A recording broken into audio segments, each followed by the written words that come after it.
Assalamualaikum warahmatullahi wabarakatuh. Perkenalkan, saya Gevi Razira Sofagalit dengan NIM 2513026 dari kelas SIB 1C. Nah, saat ini saya akan menjelaskan pengenalan dasar pemrograman Python serta cara penggunaannya berdasarkan pemahaman yang saya ketahui. Nah, ini pertama ada tipe data. Tipe data ini secara dasar dia itu ada integer, float, string, dan boolean. Nah, string ini secara dasar itu adalah tulisan, kata, atau kalimat seperti hello, coding, masak, dan sebagainya. Contoh, di sini ada satu variabel. Variabel ini adalah nama yang memiliki nilai Roni. Nah, nama itu adalah variabelnya, sedangkan Roni itu adalah isi dari variabelnya. Terus kita bisa lihat data Roni ini itu dikelilingi tanda dua kutip yang berarti ini adalah string. Nah, itulah yang disebut dengan tipe data string. Selanjutnya ada integer. Integer adalah angka seperti 1, 2, 3, dan seterusnya. Contoh, di sini variabel umur dia menyimpan data 24. Nah, umur di sini adalah variabelnya, sedangkan 24 itu adalah data yang disimpan di variabel umur. Nah, tipe data 24 ini tuh ada integer karena berbentuk angka tanpa tanda kutip. Berikutnya ada float. Float ini merupakan bilangan desimal seperti 32,8 atau 42,3. Contoh, di sini variabelnya itu tinggi dengan nilainya 172,7. Nah, tinggi di sini itu merupakan variabel dan 172,7 ini merupakan datanya. Dan karena di datanya itu dia ada koma, maka itulah yang disebut dengan tipe data float. Lalu tipe data yang terakhir, ini ada boolean. Boolean itu cuma menyimpan dua tipe, yaitu cuma menyimpan dua nilai, yaitu true dan false. Contohnya di sini, misal kita ketik tinggi sama dengan true. Nah, ini kalau kita print dia akan keluar true atau false tergantung apa yang kita set. Nah, terus coba kita tampilkan isi datanya di terminal ya. Kita ketik print, lalu buka kurung, lalu kita ketik nama variabelnya, lalu tutup kurung. Misalnya nama variabelnya misalkan variabelnya kita ketik yang pertama adalah nama. Nah, kalau kita jalankan programnya, maka data yang keluar adalah Roni, karena nama sama dengan Roni. Nah, selanjutnya jika variabel nama ini kita ganti menjadi umur, lalu kita jalankan programnya, maka dia akan keluar 24. Karena umur itu adalah 24 ya. Nah, kita juga bisa nih print variabelnya itu secara bersamaan. Caranya kita ketik print, lalu kita pisahkan nama variabel-variabel itu tersebut, kita pisahkan variabel-variabelnya itu dengan koma.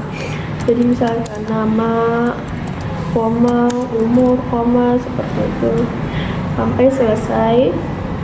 Lalu saat kita jalankan programnya, dia itu akan keluar tampilan seperti ini tuh. Data yang akan keluar tuh seperti itu. Oke, lanjut. Selanjutnya adalah variabel. Nah, variabel ini tuh digunakan untuk menyimpan data. Variabel ini tuh juga memiliki aturan penamaan, yaitu tidak boleh diawali dengan angka, tidak boleh menggunakan spasi. Tidak boleh menggunakan angka dan tidak boleh menggunakan spasi. Jadi kita harus menggunakan underscore, dan juga tidak boleh sama dengan kata kunci Python seperti if, for, while, dan lain-lain. Contoh ya, misal kita ketik nama underscore mahasiswa sama dengan Roni, lalu umur underscore mahasiswa sama dengan 24, tinggi underscore mahasiswa sama dengan 172,7. Nah, lalu kalau mau kita print, kita ketik print, buka kurung, baru kita ketik variabelnya, nama underscore mahasiswa, koma, umur underscore mahasiswa, koma, tinggi underscore mahasiswa, lalu kita tutup kurung. Nah, lalu saat kita jalankan programnya, dia akan keluar seperti yang ada di tampilan di terminal tersebut, seperti itu. Lalu selanjutnya itu operator aritmatika. Nah, operator itu tuh proses buat ngelakuin proses ke data. Contohnya kayak tambah-tambahan, bandingin angka dan lain-lain. Contohnya di sini ada 4 ditambah 8. Nah, di sini tanda plus itu merupakan operator. 4 dan 8 itu merupakan operan. Nah, dalam Python sendiri itu tuh ada beberapa operator, salah satunya itu operator aritmatika yang akan saya jelaskan ini.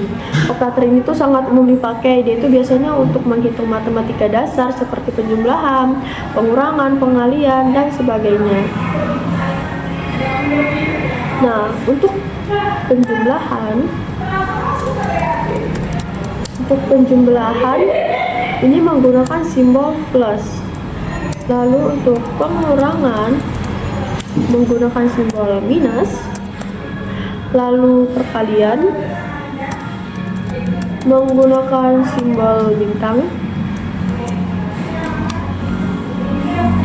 Pembagian menggunakan simbol garis miring. Lalu pangkat menggunakan simbol 2 bintang. Pembagian bulat atau division floor itu menggunakan 2 garis miring. Dan yang terakhir itu ada sisa bagi atau modulus, itu menggunakan simbol persen. Nah, seperti itu. Contohnya seperti ini. Misal saya ketik print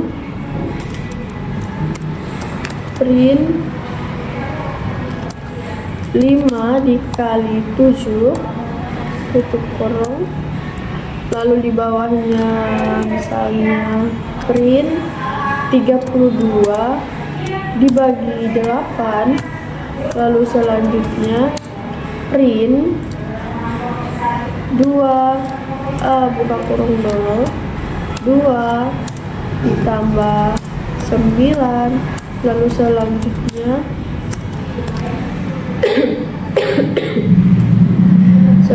misalnya 37 dibagi 19, lalu misalnya print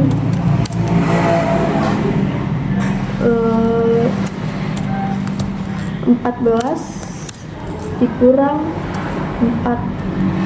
Nah, saat kita jalankan ininya programnya, dia akan muncul jawabannya di bawah nih, sesuai ya sama apa yang dikerjakan dengan hasilnya itu. Jadi kayak gitu. Selanjutnya ini setelah operator matematika itu ada operator aritmatika, selanjutnya ada operator perbandingan. Nah, ini tuh fungsinya untuk membandingkan dua nilai true or false. Misalnya 2 lebih besar dibanding 3.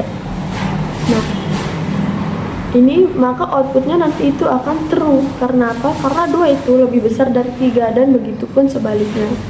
Nah, dan itu ada beberapa operatornya. 2 sama dengan itu berarti sama dengan, tanda seru sama dengan itu merupakan tidak sama dengan, lalu ini merupakan lebih besar dari, selanjutnya ini merupakan lebih kecil dari, lalu ini merupakan lebih besar atau sama dengan, Selanjutnya ini merupakan lebih kecil atau sama dengan.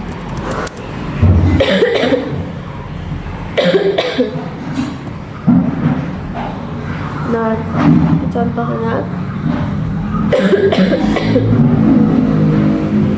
contohnya ini.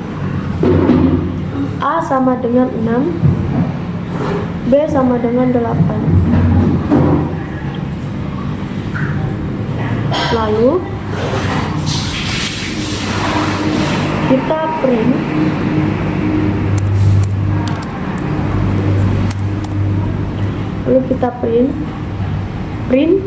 apakah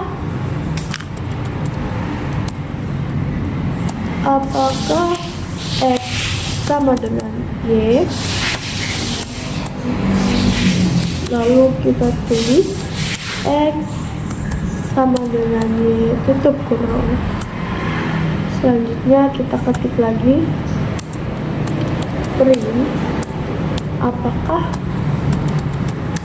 X tidak sama dengan Y. Kita ketik lagi X tidak sama dengan Y, dan begitupun seterusnya ya. Kita lanjut aja. Apakah X lebih besar dari Y? X lebih besar dari Y.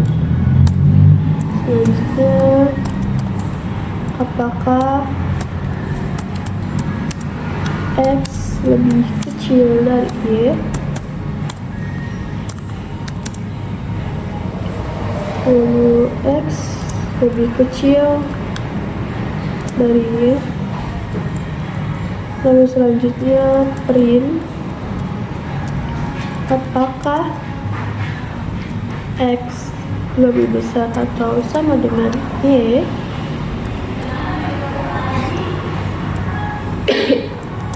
X lebih besar atau sama dengan Y. Dan terakhir print apakah X lebih kecil atau sama dengan Y. X lebih kecil atau sama dengan Y. Nah,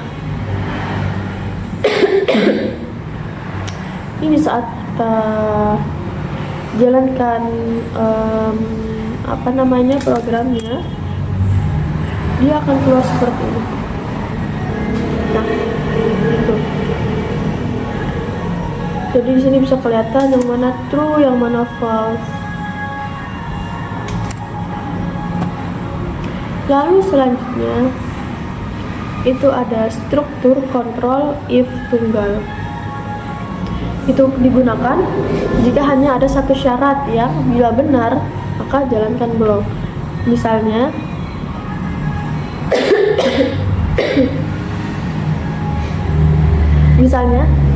di sini saya ketik saldo 39.000. Misal saldo 39.000. Lalu kita ketik if saldo lebih dari 100.000, jangan lupakan titik duanya.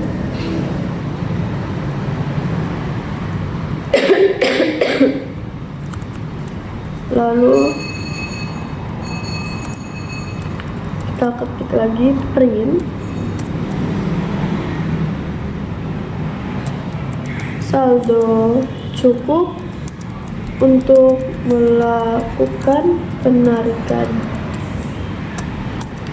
Nah, jadi sini maksudnya itu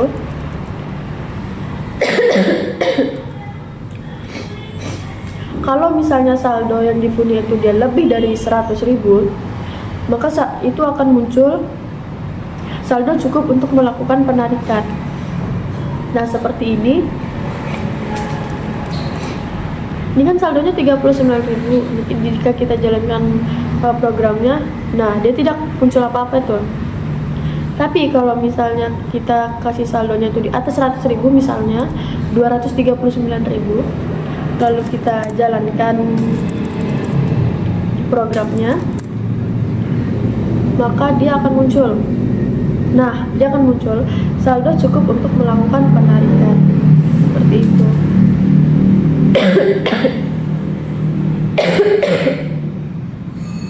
Selanjutnya, struktur kontrol if jamak. Nah, ini tuh digunakan saat ada lebih dari dua kategori yang saling eksklusif. Contohnya, misalnya umur sama dengan 17. Lalu, if umur di atas 18, print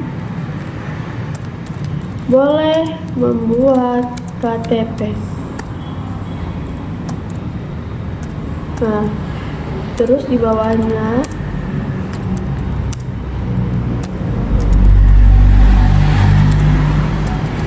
kita print masih remaja, belum bisa membuat KTP. Lalu di bawahnya else kita print masih anak-anak. Nah,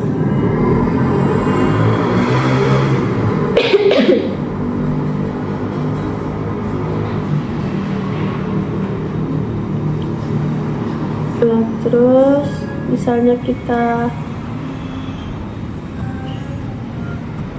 misalkan kita jalankan programnya. Nah, dia akan muncul masih remaja, belum bisa membuat KTP. Kenapa? Karena umurnya di sini itu adalah 17. Nah, sedangkan yang boleh membuat KTP itu kalau umurnya sudah di atas 18. Jadi ini kan belum bisa. Jadi dia masih masuk di kategori remaja, tapi belum bisa membuat KTP. Nah, untuk yang else, yang masih anak-anak, dia tidak ter-output karena else ini jika pada if dan else ini adalah false, maka di else ini dia akan muncul outputnya di situ. Tapi karena di else-nya ini sudah muncul outputnya, maka di bagian else dia tidak keluar gitu. Dia tidak ada outputnya.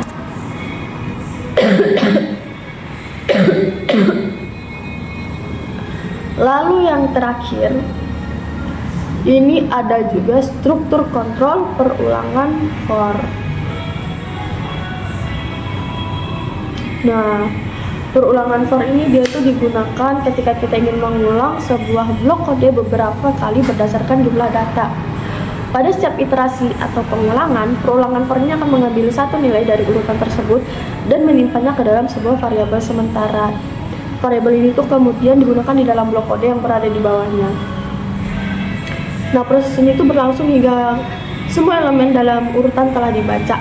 Perulangan for ini sangat berguna ketika kita ingin menampilkan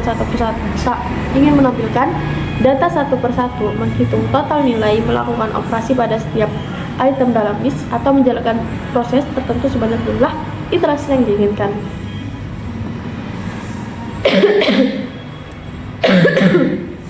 Contohnya, ini ada, kita ketik menu,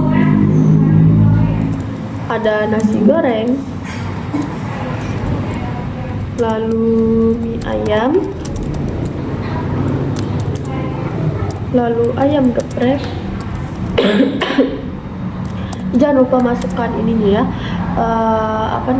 komanya. Lalu yang terakhir ada soto ayam. Nah, lalu kita lagi for makanan in menu (2) print menu koma makanan. Nah, ini kan berisi 4 elemen ya. Pada setiap iterasi, variabel ini makanan ini berisi satu nama menu. Program mencetak kalimat sesuai elemen yang diproses. Jadi jika kita menjalankan programnya, ini dia akan muncul seperti ini: menu nasi goreng, mie ayam, ayam geprek, dan soto ayam, seperti itu. Dan ini semua yang sudah saya jelaskan ya. Udah cukup sampai sini aja yang saya jelaskan. Terima kasih. Wassalamualaikum warahmatullahi wabarakatuh.